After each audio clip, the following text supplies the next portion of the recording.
Hello students, અગાઉના લેક્ચરમાં આપણે સમાંતર પ્લેટ કેપેસિટરની રચના, સમાંતર પ્લેટ કેપેસિટરના કેપેસિટન્સનું સૂત્ર અને કેપેસિટરમાં સંગ્રહિત ઉર્જાનું સૂત્ર મેળવ્યું. તો આકૃતિમાં મેં એક સમાંતર પ્લેટ કેપેસિટર દર્શાવેલું છે. ધારો કે આ કેપેસિટરનું કેપેસિટન્સ સી છે. આપણને ખબર છે કે કેપેસિટરની એક પ્લેટ પર પ્લસ ક્યુ વિદ્યુતભાર અને બીજી પ્લેટ પર માઇનસ ક્યુ વિદ્યુતભાર હોય છે. ધારો કે કેપેસિટરની બંને પ્લેટોનું ક્ષેત્રફળ એ અને બંને પ્લેટો વચ્ચેનું અંતર ડી છે અને ધારો કે કેપેસિટરની બે પ્લેટો વચ્ચે વિદ્યુત સ્થિતિમાનનો તફાવત વી છે. તો સમાંતર પ્લેટ કેપેસિટરના કેપેસિટન્સનું સૂત્ર લખવું હોય તો આપણે આ રીતે લખી શકીએ. C is equal to epsilon 0 A by D થાય. હવે આ સૂત્ર પરથી આપણે એપ્સાઇલોન નો એકમ લખવો હોય તો કઈ રીતે લખી શકાય સમજો. તો એપ્સાઇલોન 0 ઇઝ ઇક્વલ ટુ આવું લખી શકું સી ડી બાય એ. હવે કેપેસિટન્સનો એકમ કયો લઈએ છીએ તો કેપેસિટન્સનો એસઆઈ એકમ ફેરાડે લેવામાં આવે છે. અંતરનો એકમ મીટર લઈએ છીએ આપણે. ક્ષેત્રફળનો એકમ મીટર સ્ક્વેર. તો મીટર કટ તો એપ્સાઇલોન 0 નો આપણને એક એકમ મળે ફેરાડે પર મીટર. તો એમસીક્યુમાં પૂછી શકાય, ધ્યાન આપજો કે એપ્સાઇલોન 0 નો નીચેનામાંથી એકમ કયો છે તો આપણે ઓપ્શનમાં એકમ આપેલો હોય તો લખી શકીએ કે 2 ફેરાડે પર મીટર છે. હવે આપણે જોયું કે જ્યારે કેપેસિટરને ચાર્જ કરવામાં આવે ત્યારે કેપેસિટરની અંદર ઉર્જા સંગ્રહ પામે છે અને કેપેસિટરની અંદર આ ઉર્જા કેપેસિટરની બે પ્લેટો વચ્ચેના વિદ્યુત ક્ષેત્રમાં વિદ્યુત ઉર્જા સ્વરૂપે સંગ્રહ પામે છે. જેનું સૂત્ર આપણે મેળવ્યું યુ ઇઝ ઇક્વલ ટુ, પહેલું સૂત્ર 1/2 CV સ્ક્વેર, બીજું સૂત્ર આપણે મેળવ્યું U is equal to 1/2 Q square by C અને ત્રીજું સૂત્ર આપણે મેળવ્યું U is equal to 1/2 QV. Okay, તો અત્યાર સુધી આપણે આટલા સમીકરણોની વાત કરી. સમાંતર પ્લેટ કેપેસિટરના કેપેસિટન્સનું સૂત્ર C is equal to epsilon 0 A by D. કેપેસિટરમાં સંગ્રહિત ઉર્જા 1/2 CV square 1/2 Q square by C 1/2 QV. આજના લેક્ચરમાં આપણે વાત કરવાના છીએ સમાંતર પ્લેટ કેપેસિટરમાં સંગ્રહિત ઉર્જા ઘનતાનું સૂત્ર. હવે જો કેપેસિટરની પ્લેટોનું ક્ષેત્રફળ એ હોય અને બે પ્લેટો વચ્ચેનું અંતર ડી હોય તો કેપેસિટર વડે ઘેરાયેલ કદ કેટલું થાય? તો કેપેસિટર વડે ઘેરાયેલ કદ આપણે વી બરાબર એડી લખી શકીએ, જ્યાં એ દરેક પ્લેટનું ક્ષેત્રફળ અને ડી બે પ્લેટો વચ્ચેનું અંતર. તો ઉર્જા ઘનતા કોને કહેવામાં આવે છે સમજો ખાસ. ઉર્જા ઘનતા તો કેપેસિટરમાં એકમ કદ દીઠ સંગ્રહિત ઉર્જાને કેપેસિટરમાં એકમ કદ દીઠ સંગ્રહિત ઉર્જાને ઉર્જા ઘનતા કહે છે. સંગ્રહિત ઉર્જાને ઉર્જા ઘનતા કહે છે. તો પછી આપણે ઉર્જા ઘનતાનું સૂત્ર લખવું હોય તો આ રીતે લખી શકીએ કે ઉર્જા ઘનતા બરાબર ઉર્જા ભાગ્યા કદ. ઉર્જા ઘનતાને આપણે રો વડે દર્શાવીએ છીએ અને આ ઉર્જા વિદ્યુત ક્ષેત્રમાં સંગ્રહ પામેલી હોવાથી આપણે એને રોઈ વડે પણ દર્શાવી શકીએ છીએ. કેપેસિટરમાં સંગ્રહિત ઉર્જા યુ, કેપેસિટર વડે ઘેરાયેલ કદ વી.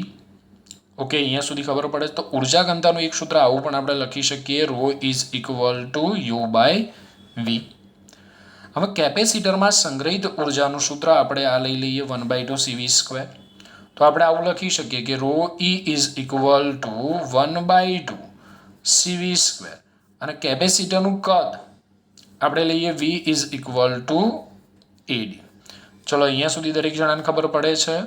મેં યુની જગ્યાએ 1/2 CV સ્ક્વેર લીધા અને વીની જગ્યાએ એડી મૂકી દીધા. ઓકે, હવે આપણને ખબર છે કે સમાંતર પ્લેટ કેપેસિટરના કેપેસિટન્સનું સૂત્ર શું થાય? તો સમાંતર પ્લેટ કેપેસિટરના કેપેસિટન્સનું સૂત્ર છે C is equal to epsilon 0 A by D. તો એક કામ કરીએ આપણે 1/2 એમના એમ.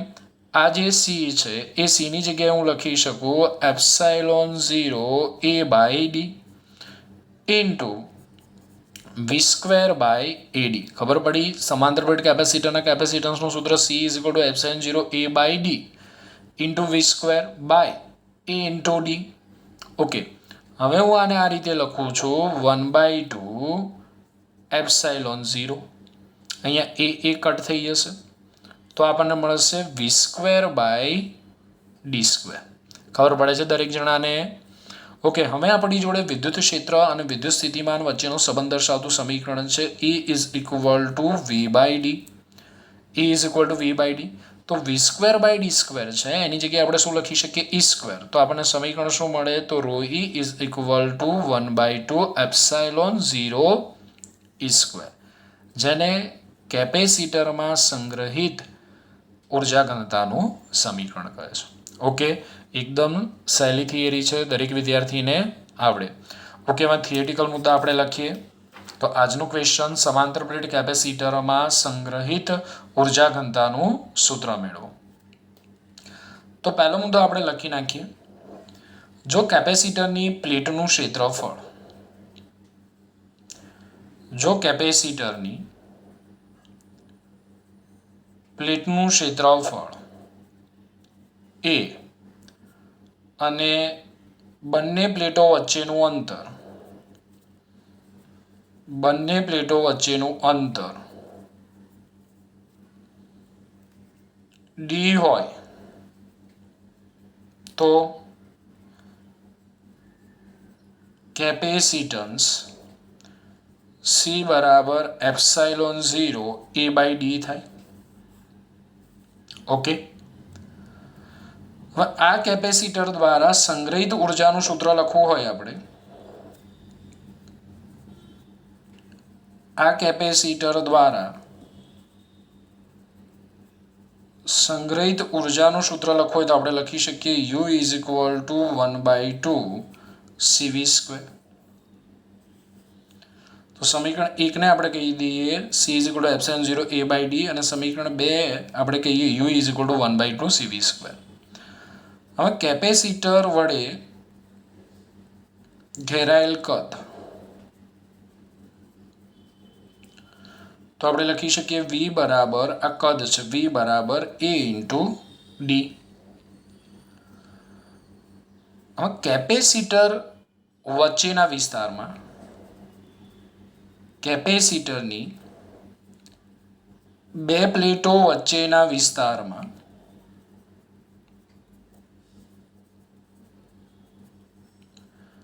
એકમ કદ દીઠ સંગ્રહિત ઉર્જાને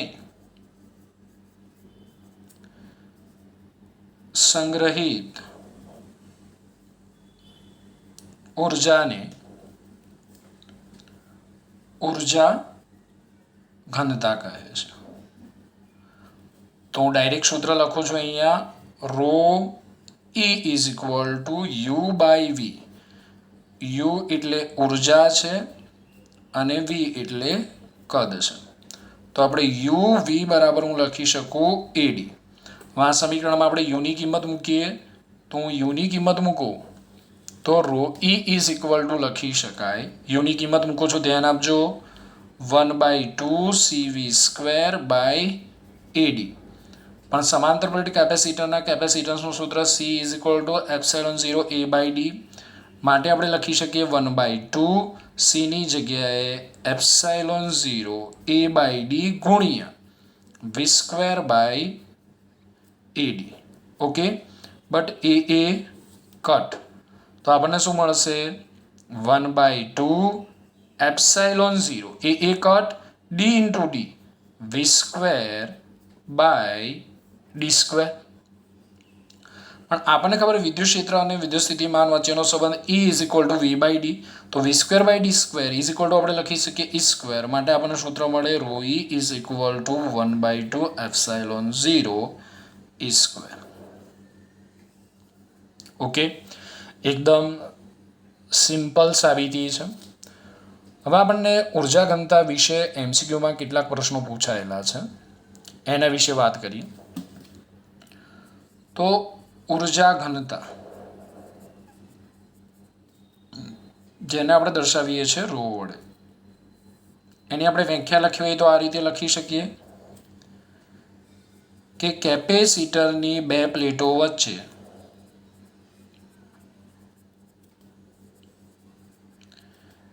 એકમ કદ દીઠ સંગ્રહિત ઉર્જાને સંગ્રહિત ઉર્જાને ઉર્જા ઘનતા કહે છે. એનું સૂત્ર લખવું હોય તો પહેલું સૂત્ર ρe is equal to U by V, ઉર્જા ભાગ્યા કદ. બીજું સૂત્ર ρe is equal to 1/2 epsilon 0 E square. ત્રીજું સૂત્ર લખવું હોય તો ρe is equal to 1/2 epsilon 0 V square by D square. રાશિ અદિશ એકમ આપણે બનાવીએ તો એકમ થશે ઉર્જાનો એકમ જૂલ, કદનો એકમ મીટર ક્યુબ. તો જૂલ પર મીટર ક્યુબ, જૂલ એટલે આપણે આવું પણ લખી શકીએ newton metre by metre cube. એટલે મીટર મીટર કટ તો આપણને મળશે ન્યૂટન પર મીટર સ્ક્વેર પણ મળશે. પારિમાણિક સૂત્ર તમારે જાતે બનાવવાનું છે. ઓકે, તો આજના લેક્ચરમાં આપણે વાત કરી સમાંતર પ્લેટ કેપેસિટરમાં સંગ્રહિત ઉર્જા ઘનતાનું સૂત્ર. જે સૂત્ર આપણે મેળવ્યું ρe is equal to 1/2 epsilon 0 E square.